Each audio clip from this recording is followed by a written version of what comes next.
Bayan sama Mas Isak tuh lagi membuat PR-nya karena mereka kita tantang untuk menciptakan lagu dalam waktu beberapa menit. Tenang, masih ada waktu 1 segmen lagi, boleh dipikirkan, diresapi. Tapi katanya tadi inspirasi bisa datang dari mana aja. Tadi sempat ngobrol sama Imei Mei, dia bilang dia suka mendapatkan inspirasi ketika lagi buang air besar. Kalau kepikiran nada-nada bagus. Enggak, sebenarnya sih lebih ke dimanapun kita itu pasti ada inspirasi yang nggak bisa diduga. Termasuk kalau kita lagi di kamar mandi sedang melakukan apapun itu aktivitas di kamar mandi, tapi inspirasi itu kadang ada di situ. Oke. Nah itulah hukum alam. Di mana ada yang keluar, di situ ada yang masuk. Benar. Nah, kalau tadi ini kan bintang tamu saya ada mencipta lagu, kemudian menyanyikan lagu yang kemudian menjadi hits. Ya. Nah, berikut ini yang akan saya undang.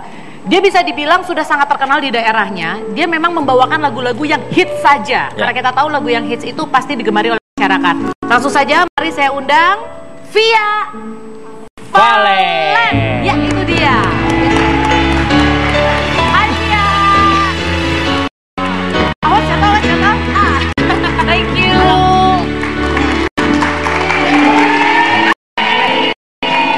Silakan duduk. Terima kasih sudah datang jauh-jauh dari Surabaya tadi first flight. Halo Kang Nur, aduh, ngantri.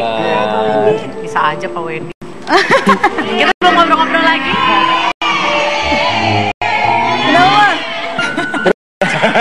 Kok jorok? Nanti kita bakal ngobrol ya. Kita bakal ngobrol sama Via, tapi sebelumnya kita saksikan dulu video profil berikut ini.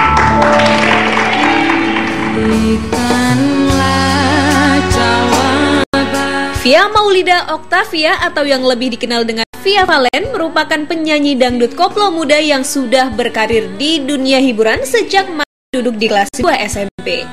Penyanyi dangdut koplo ini menggeluti berbagai bidang entertainment sejak duduk di kelas 5 SD. Memiliki hobi menyanyi mendorong Via Valen untuk menjadi musisi profesional tanah air. Alhasil, di usia yang ke-18, Via Valen berhasil mengeluarkan CD yang berisi lagu-lagunya pada saat perform secara live. Hingga saat ini, nama Via Valen makin terkenal karena sering manggung bersama grup orkes Melayu untuk menyanyi di berbagai daerah. Om Sera adalah salah satu orkes Melayu yang melambungkan namanya. Via juga kadang tampil di beberapa stasiun televisi swasta dengan menyanyikan lagu-lagu dangdut yang sedang ngehits saat ini.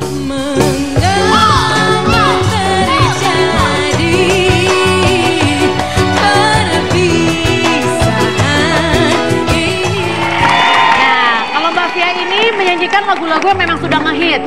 Kadang nggak juga, kadang lagu yang nggak ngehit akhirnya dikoploin jadi ngehit, ya nggak Kang Nur? Oh justru kalau lagu yang nggak ngehit dikoploin bisa jadi ngehit? Bisa ya, di daerah gitu. Jadi apakah jenis musik koplo ini semacam pil ajaib yang bisa membuat enggak? Bukan, artinya kan gini. Kalau yang namanya, setahu saya kalau yang namanya koplo kan beatnya memang agak beda ya. Lebih bikin kita jadi pengen bawaannya lebih joget. Kenapa sih dibilangnya koplo? Hah?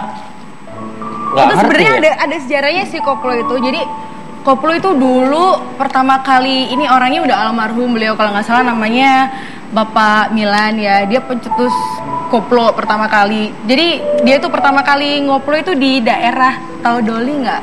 Oke, yang sekarang udah ditutup ya. Iya. Gang Doli ya. Iya, di Gang Doli Surabaya itu. Jadi mainnya bukan di panggung tapi di gang-gang kayak begitu. Ternyata banyak yang suka pas di koplo-koplo gitu, banyak yang joget, terus akhirnya sama orkes-orkes lain dikembangin lah kayak begitu. Sampai ada yang pakai jab-jab itu saya yang punya kan. Jab-jab PKS apa sih? juga kayak gitu ya. Tata gentak jos. Tak gentak itu namanya Tata tunggung bang. Itu namanya jab. Iya, kalau di sini bilangnya jab. Itu yang bikin orangnya tenggelam. Tapi tahu nggak sih kalau ternyata awalnya itu bukan penyanyi dangdut koplo ya? Sama seperti Imei, awalnya juga bukan penyanyi dangdut. Dua-duanya awalnya pop. Tapi karena pop Rock. Ini kebalik nih ya. Tapi enggak. Ini yang laki banget kenapa rock gitu, Bing? Kenapa Pak? Kenapa? Atau mau ditukar rock? Harusnya celana ya, celana. Balik. Oh kebalik. Cici. Ya gimana? Jadi Via itu bukan awalnya ke band gitu enggak, tapi emang penyanyi dangdut karena papa kan musisi ya. Oh gitu, awalnya diajakin dangdutan dulu, abis itu pas SMP diajakin gabung ngeband sama temen top 40-an, R&B kayak gitu-gitu. Tapi terus abis itu kayaknya masih enakan dangdut nih, ya udah ditinggalin bandnya. Dangdut. Kenapa koplo? Koplo karena memang di daerah Via kan masyarakatnya emang suka banget sama dangdut koplo kayak begitu. Jadi ya enakan di situ kerjanya. Lebih banyak off air-nya ya. Banyak off air-nya. Pada akhirnya kan itu sih mikirnya. Kalau ini sih kebalik, nggak kebalik dari Via. Jadi memang awalnya pop, band, terus sempat sinden wayang dan lain-lain. Sampai akhirnya ke dangdut. Tapi kesimpulannya dangdut aja sama. Karena ya udah ya ujung-ujungnya duit ya. Nggak bisa dibohongi ya. Memang masyarakat kita antusiasnya ke situ. Iya betul. Tapi ada satu atmosfer yang memang beda dengan genre lain ya, bukan membedakan tapi lebih memasyarakat itu dangdut ya.